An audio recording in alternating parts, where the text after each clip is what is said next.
আসসালামু আলাইকুম everyone, welcome back to my channel. আজকে আপনাদের নিয়ে যাচ্ছি কক্সবাজারের সবচেয়ে সুন্দর এবং জনপ্রিয় জায়গাগুলোর মধ্যে একটি হিমছড়ি।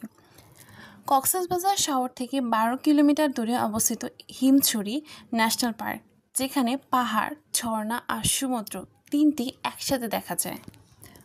কক্সবাজার টাউন থেকে সিএনজি, বাইক বা প্রাইভেট কারে সহজেই যাওয়া যায়। রাস্তাটা সমুদ্রের পাশ ঘেঁষে গেছে, তাই যাত্রাটাও ভীষণ সুন্দর। হিমছড়ি সবচেয়ে বিখ্যাত তার ন্যাচারাল ওয়াটারফলের জন্য। যদিও বর্ষাকালে ছাড়া পানির প্রবাহ কম থাকে, তবুও জায়গাটা ঘুরে দেখার মতোই মনোমুগ্ধকর। চারপাশে সবুজ পাহাড়, ঠান্ডা হাওয়া আর পাখির ডাক, একদম প্রকৃতির কাছে চলে যাওয়া যায় এখানে।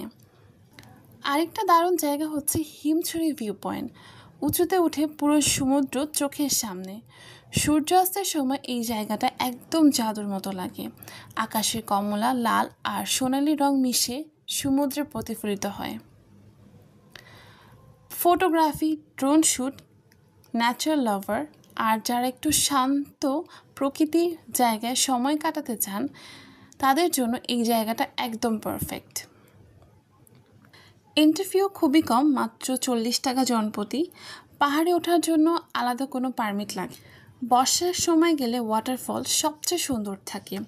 সানসেট দেখতে চাইলে বিকাল 4টার মধ্যে চলে যেতে হবে, আর অবশ্যই কমফোর্টেবল জুতা পরতে হবে, কারণ কিছুটা পাহাড়ি পথ হাঁটতে হয়।